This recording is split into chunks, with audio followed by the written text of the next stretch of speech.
Rami took advantage of his IT privileges and found out that Omar's work email was deactivated. He'd quit. If he was planning on returning at some point, he wasn't intending on reprising his role as one of our facility's project managers.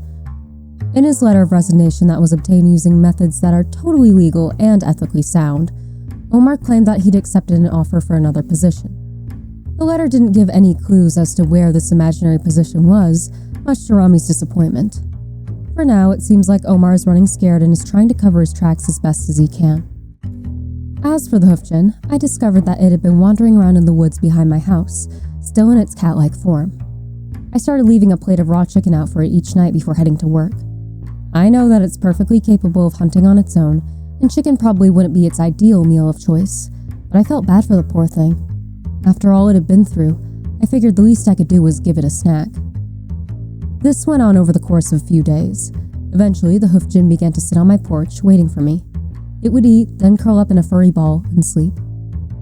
After a while, I got bold enough to try and pet it. It glared at me the entire time, though it let me scratch its head. All in all, I guess I have a new friend.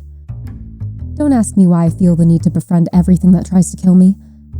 I also would like to know why this is my primary method of forging friendships.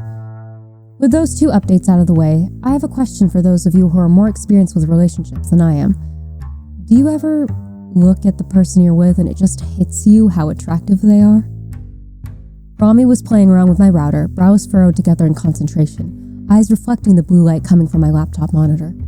It was something completely mundane, yet somehow, I found myself completely overwhelmed with how gorgeous he was. Is this normal? Local man discovers he is a simp. I grabbed the collar of his shirt, catching him off guard when I pulled him into a kiss. After a moment, his arms circled my waist as he playfully nibbled at my lower lip. The fabric of his shirt shifted as he leaned into me, trying to back me up against the table. Wait, what was that? I broke the kiss, pushing the corner of his collar down to get a better look. The necrosis was spreading. I quickly unbuttoned his shirt to see the extent of it. The decay had almost reached the hollow of his shoulder, the lower part of the injury crawling towards his waist like bolts of lightning. Jesus, I breathed. It wasn't this bad 2 days ago. With a sigh, Rami slowly buttoned his shirt up again. Yeah, you can thank Omar for that.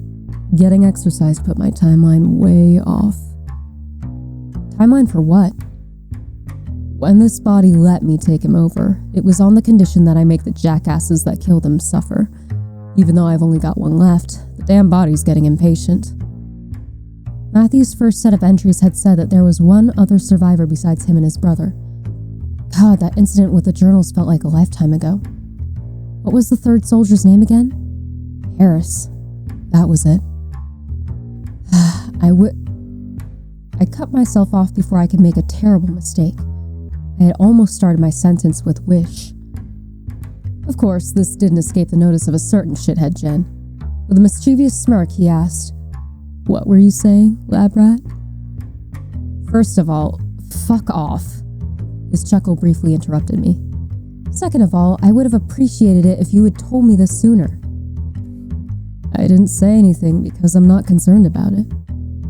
After a moment, he added, I don't want you worrying about me, all right? Well, too bad. That's what you get for making me care about you.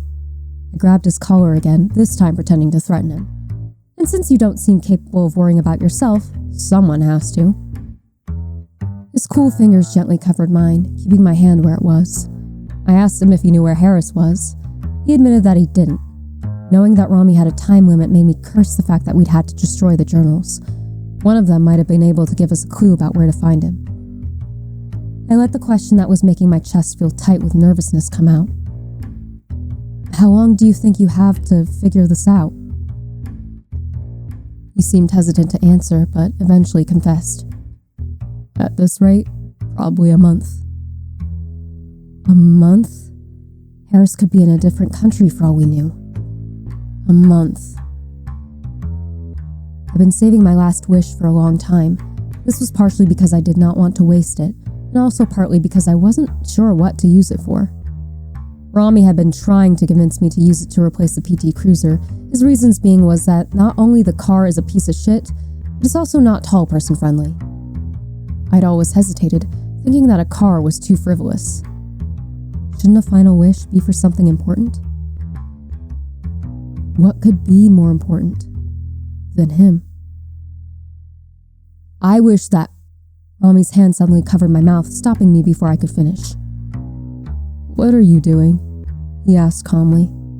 Clutching his wrist, I pulled his palm off of my mouth to respond. "Helping you? Don't waste your last wish on me."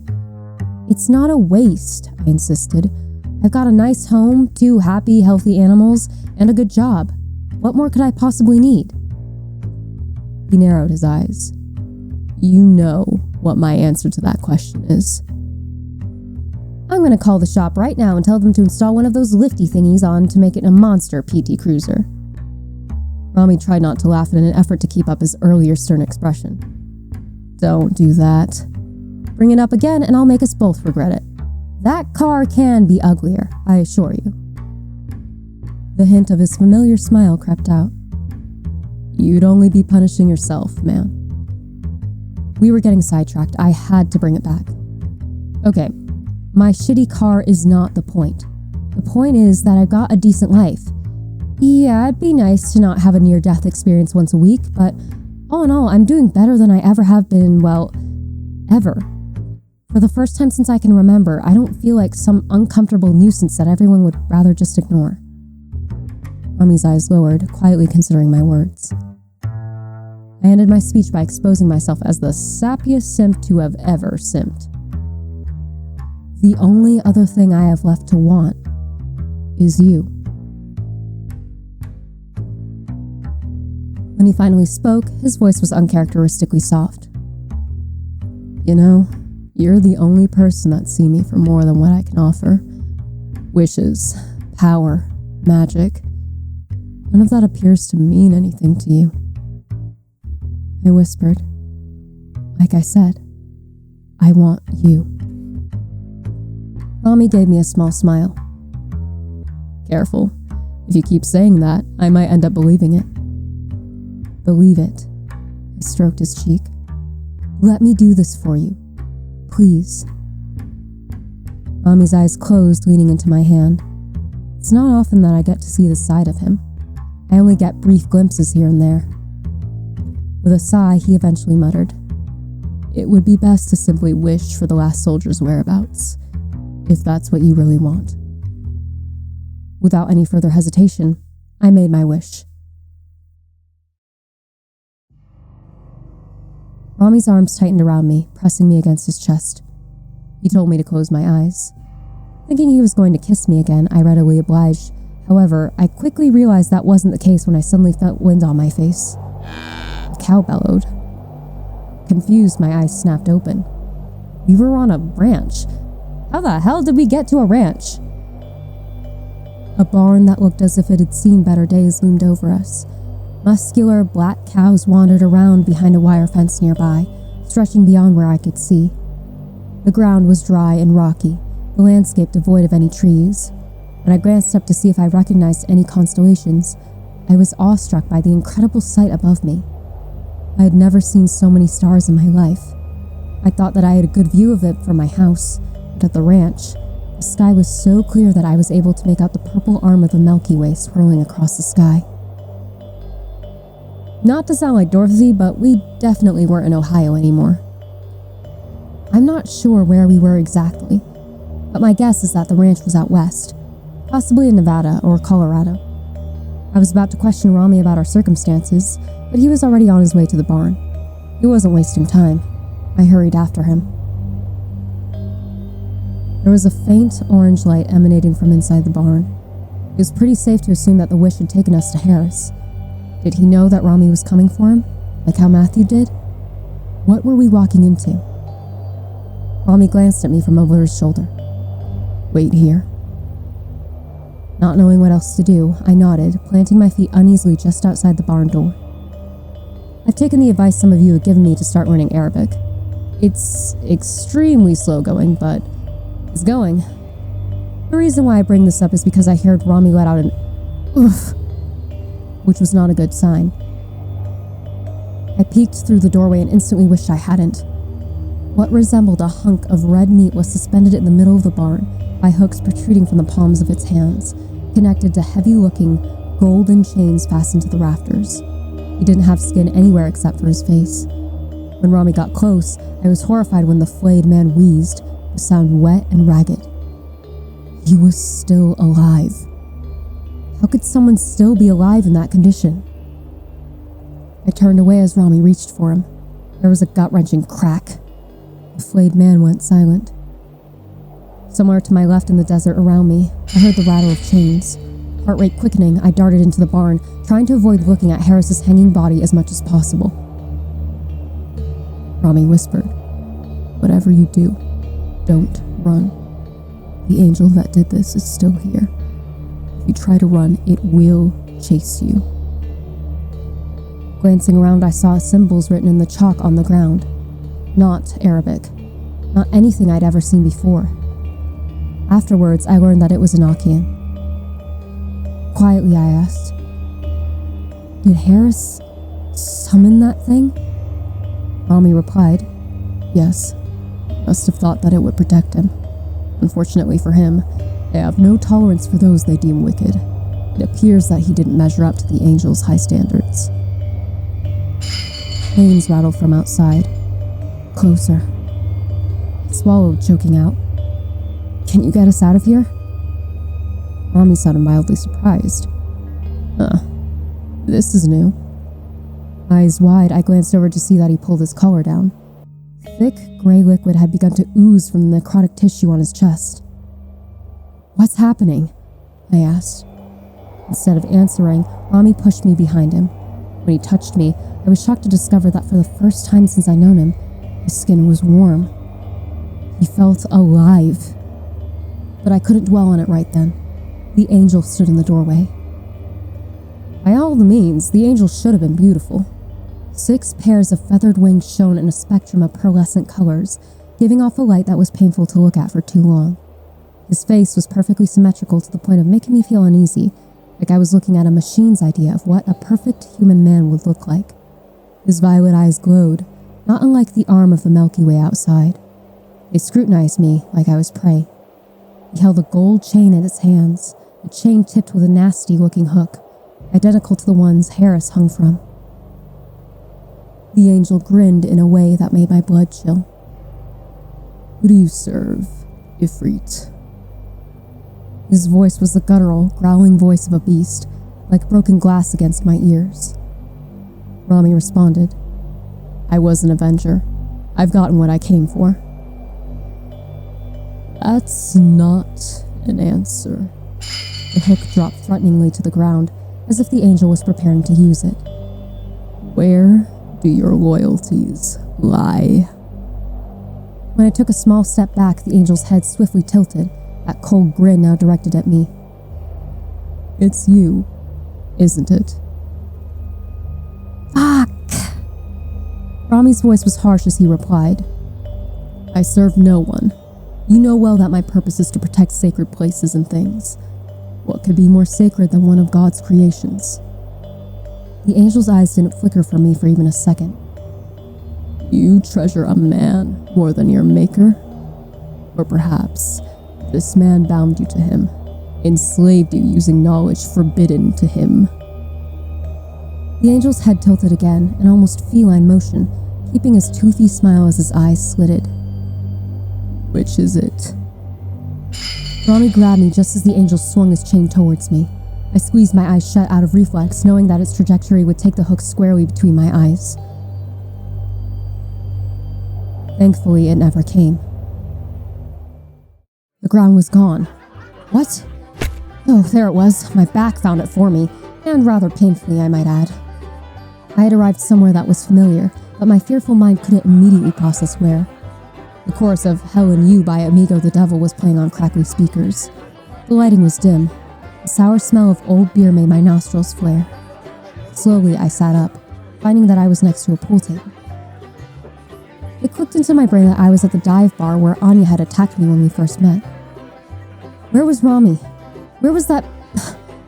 What was bizarre was that I couldn't feel his presence anymore. Oh God, was he still there? With that fucking angel? Frantic, I jumped out the bar's patrons, turning to me in bewilderment. One of them was Anya. She left her place to rush over to me, abandoning the guy that she was most likely intending to eat later that night, who then turned in his seat to give me dirty looks. "How did you get here?" she demanded, her voice low to deter eavesdroppers. Frantic, I whispered. "I don't know. We were at a barn, there was an angel, Rami grabbed me, and then I fell." At the word angel, the blood drained from Anya's face. Without another word, she dragged me out the door. Once we were outside, she said, "If you got an angel after you, we've got to move." "How do I stop it?" "We don't. I imagine that's why Rami dropped you here." We got to her car, a Bonneville that wasn't in much better shape than my cruiser. She continued as she got the car started. "You better hope that your boyfriend is ready for the challenge. Angels are not to be fucked with." "Where are we going?" I asked, head pounding as blood rushed to my ears. She shrugged. "Your house? It's the safest place I can think of. And I'm sorry, but I don't want to drag Jade into this." Jade was the name of the girl we'd rescued from Anya's terrible ex. Anya had told me a few days prior that the girl had begged her to not bring her back to her parents. I'm not sure what that's all about, but I didn't ask. Long story short, Anya's a mother now. Anyways, I understood. Anya was responsible for someone who completely relied on her. I uttered, "Thanks for doing this. For helping me." "Of course. We're bros now, aren't we?" she said with a smirk. The ridiculous thing I said next was something that could have only been conjured by the mind of someone on the verge of snapping. "You got that right, Bromeo and Juliet." She took her eyes off the road for a brief moment to give me a withering look. "You know, I'm not afraid to kill us both. I will happily drive this car into the lake." Shakily, I laughed, feeling hysteria bubbling in my chest. From the tension present in the Bonneville afterwards, I could tell that Anya was concerned about me. "Don't ever tell Rami I said this, and I mean ever, because the last thing that Jin needs is an ego boost," she began. "But he's strong. If anyone can beat an angel, I bet it would be him." I thought back to the gray secretion coming from the decay on his chest. What if it was making him weaker? What if that meant that finishing off Harris wasn't enough to stop whatever was happening to him? Stop. Working myself into a panic wasn't going to help. I tried to assure myself that this was Rami, a walking Nokia. He'd be fine, right? I just wished that I could sense him again, just so that I could for sure know if he was still alive. Was that the angels doing? It had to have been. During the drive, Anya ended up breaking the silence by telling me about how she became a churl. I got her permission to retell it here, since I didn't want to violate her trust after such an intimate admission. On my 18th birthday, my parents told me that they were taking me to a big family party. She chuckled bitterly. Turns out, it was my wedding. Horrified, I gaped at her. She shrugged a shoulder. That's how it worked at the time.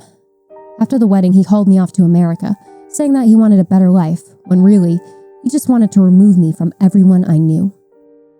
No matter how many times he tried, he couldn't get me pregnant, and somehow that was my fault. One night he got especially angry when I didn't choose to bear him a son, so he strangled me. The worst part was, I didn't fight it. At that point, I'd wanted to die, so I just let it happen. Jesus Christ. Anya then flashed me a wry smile. But then, when I woke up, he became the one that was afraid. I followed him for years. Years. And thanks to you, I finally got to watch that fucker die. Her confessions left me speechless for a moment. I gazed out the windshield, eyes blurry from sympathetic tears at the weight of what she told me set in. Eventually, I recovered the ability to speak. Somewhat. I'm sorry that happened to you.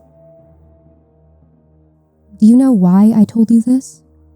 She asked. I shook my head. Anya uttered, It took me dying for me to become who I needed to be.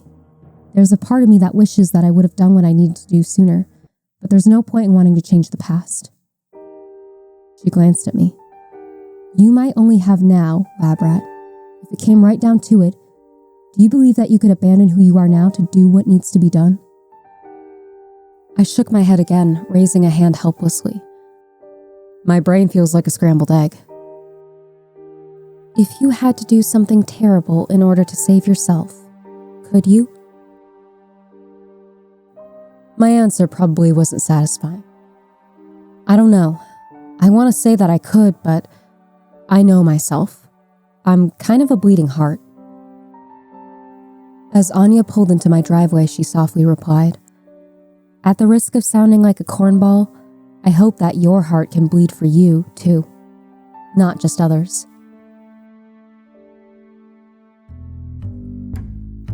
The first thing I noticed when I got out of the Bonneville was that the hoof gin wasn't in its feline form anymore. It was back to the lanky, humanoid figure that it had been before. It sat on my stairs, skeletal hands clasped together. The scratches covering its skin looked like they were starting to heal over. Anya initially got in between us, so I had to reassure her that the hoof gin wasn't an enemy. She didn't seem to fully believe me, but she did relent, her eyes guarded as she followed me to the front porch. The hoof gin raised its head as we approached, its voice childlike as it rasped, "I can't feel the Ifrit anymore." I informed it that I couldn't either, then I asked if it knew anything about angels. It let out a low growl. "That explains it. Angels despise us." The hoof gin gave a sharp-toothed smile. "They have no free will of their own, you see. They only know submission and expect the same thing of free-thinking beings." As I unlocked the door, I invited them both inside. This was definitely long overdue, but I finally inquired the hoof gin about its name. It said that it didn't remember due to how long it had been since anyone had bothered to ask. It had taken the identity of the unfortunate animal tech that it had eaten to get access to our post-mortem room. The poor animal tech's name had been Bill. Yes, Bill. I stared at Bill for a moment, wondering if the hoof gin was joking. It wasn't. "Okay, Bill the flesh-eating gin it is." It also said that it didn't give a fuck about pronouns, given that it could change its shape at will. It stated that it was most suitable. Naturally, neither of my animals was happy about our inhuman house guests. I ended up securing them both in my bedroom after Anya's eyes had begun to glaze with hunger. While I was in the bedroom, comforting both of my furry daughters, I sensed Rami for a split second. He was in the house? I rushed out just as a tall, black shape glided out of my front door. As I got closer, I heard Anya saying, "The fuck are we supposed to do with this?" Rami's body was laying on the ground, the dead man's eyes gazing sightlessly in front of him. The black shape I'd seen earlier must have been the real Rami, going back outside after dropping off his human host. That body had clearly been through the ringer. A necklace of bruises implied that the angel had gotten his chain around Rami's throat at one point. Deep cuts exposing the bone beneath were visible on his arms and torso. Something else that caught my attention about the dead man was that the necrotic tissue was lighter now, an odd gray yellow. Some parts of the injury had turned the bright, shiny pink of new skin. Astonished, I breathed. "It's healing." Blinding white light erupted from outside my window. I shielded my eyes, knowing that it meant that the angel had arrived. Bill's lip curled, releasing a reptilian-sounding hiss from deep within its chest. Slowly, the light became more bearable. Either it dimmed or my eyes simply adjusted. "You're going out there?" Anya balked as Bill stomped towards the front door. The hoof gin didn't answer, leaving her and I to glance at each other in equal discombobulation. Afterwards, both of us rushed to the window to catch a glimpse of the madness going on outside. The angel was missing two of his wings, one from the middle set, the other from the lower. His eyes blazed like the hearts of twin flames. His face was no longer symmetrical. The right side of his mouth appeared to have been ripped off, showing his teeth in a permanent grimace. The golden chain he wielded was dripping with Rami's blood. What was interesting is that the injuries on Rami's host matched the ones on his actual form. The same sickeningly bone-deep gashes were present in his black arms. Besides that, I was relieved to see that he still had all of his limbs, including the leathery wings, curved horns, and scorpion tail. It was hard for my eyes to process the vicious confrontation going on in my side yard. The angel moved in blurs of light, and the occasional reflection of Rami's eyes was the only way I could keep track of his equally swift movements. There was a glint of gold right before the chain narrowly missed Rami's head. His horns hit the angel square in the chest. Then, they both disappeared again. The chain soared through the air again, the hook embedding itself in Rami's thigh, forcing him to the ground. He used one hand to catch himself, another to try and wrench the golden hook out of his leg. With a vicious grin, the angel pulled. Even though Rami didn't make a sound, I could tell by the way his eyes slitted that he was agonized. The angel roughly wrapped the chain around his arm, pulling the hook again, forcing Rami to move closer to him, his skin tenting nauseatingly, looking dangerously close to getting ripped clean off. Rami's fingers clawed at the ground, his whole body shuddering. I couldn't stand it. The angel's horrible smile was now directed at me, eyes burning at me through the window. He was baiting me. Anya suddenly pulled me away from the window just as I saw the angel's head turn sharply. Bill had lunged at him, its teeth barely missing the angel's good cheek. Anya was saying something to me, but I wasn't listening. It sounded like I was underwater while her voice was stuck on the surface. My hands shook. My vision was blurred by frightened, desperate tears. Why did my cheeks sting? I blinked frantically, suddenly hyper-aware of the fact that I was alive and crouched in my living room. My eyes met Anya's. She'd slapped me. Forgive me, she snapped, but you need to snap out of it. I nodded quickly, mind racing. Okay, what could I do? Could I do anything? I ignored the hoofgin's furious howl from outside, the walls sounding far too thin compared to the battle being waged outside. The chain. It could harm Rami. The only other time I'd seen him in any real pain was after he'd been exorcised. Was it possible that the chain hurt the angel as well? I whispered to Anya. I think that chain might be the only way we can hurt the angel. If someone is able to use it against him, or at the very least get it away from him, that might be enough to stop this. Still shaking, I added. I'm pretty sure that I'm the one the angel wants. I think he believes that I'm controlling Rami, like how Omar did. Lab rat, if you go out there, that thing will kill you, Anya said slowly. Unless... It dawned on her, then. If we were to try this, she would have to be the one to distract the angel. She sighed through clenched teeth. Fuck me. I tried to be reassuring. You just need to be out there long enough to get that hook out of Rami and to tell him what I just told you.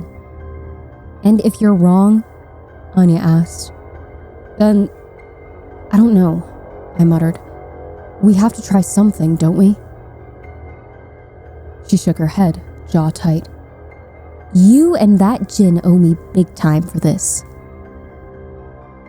Anya gave herself a small shake, stretching her neck from side to side as if to calm herself. Before she left, she made me promise that if anything happened to her, I'd take care of Jade. I agreed.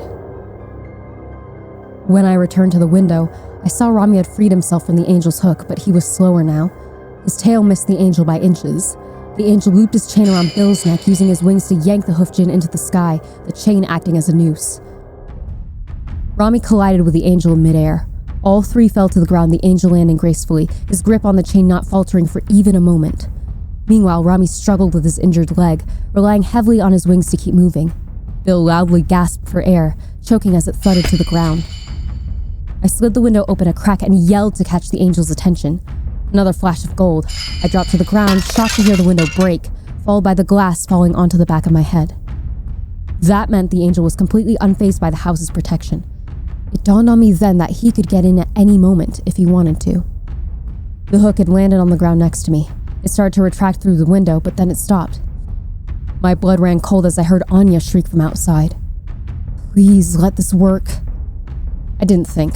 I grabbed the hook and started to pull with all of my strength. The links clattered to the ground, seemingly endless as more and more of it passed through the window. How fucking long was this thing? The chain suddenly went taut as it was grabbed from the other end. Shit! I felt myself sliding across the floor, holding onto the chain for dear life. I couldn't let the angel get it back. I couldn't. Two hands grabbed the chain next to mine. Anya. Her breath was ragged. She sounded close to tears, but she held on, both of us pulling all of our weight into this nightmarish game of tug-of-war. I knew that she was hurt, but I didn't dare break my concentration in order to check on her. If we lost this chain, we were dead. As she and I pulled together, eventually the chain went rigid once again. I grit my teeth, hearing Anya groan softly next to me. I didn't know how much longer she could carry on like this. We both fell to the floor, the chain suddenly slack in our hands as it flew all the way through the window. What happened? There was another burst of light outside, followed by a loud crash. Anya struggled to her feet, wincing, but running out the door with the chain gripped tightly in her fists. Her back was soaked with blood, back of her shirt hanging in tatters. Back at the window, I saw that Rami had impaled the angel with his tail, the tip driven into the ground to pin the angel in place. Anya, teeth bared like she was feral, wrapped the chain around the angel's throat, set her backwards foot on the angel's shoulder, and started to pull. The angel's fist swung at her. She held her ground. Rami's tail embedded itself deeper into the angel's torso, causing the being's ribs to crack like twigs. Bill limped over to Anya, picking up another section of chain to help her. The angel began to fruitlessly claw at the chain in an attempt to get it off. His wings thrashed, knocking Bill back a bit, but the hoof Jinn hung on. Anya let out a cry. The angel smiled, blood trailing from the corner of his mouth. With a wet, ripping noise that I'll never forget, the angel's head came off. The head's eyes shifted to look at me once again before his gaze went glassy, a terrible fucking grin still on his face. Anya dropped to her knees, the chain falling limply from her hands. With a snarl, Rami's tail flicked, flinging the rest of the angel's body away. I abandoned the window to race to Anya's side. When I reached for her, she lightly smacked my hand away, telling me that with how she felt, the smell of my blood could drive her crazy. Anya did her best to smile. "I'll live. Now, get away from me. We'll celebrate later." Bill was already recovering, stating that it'd keep an eye on her. It sat down cross-legged with her, a bony hand delicately tracing the deep injury in her back.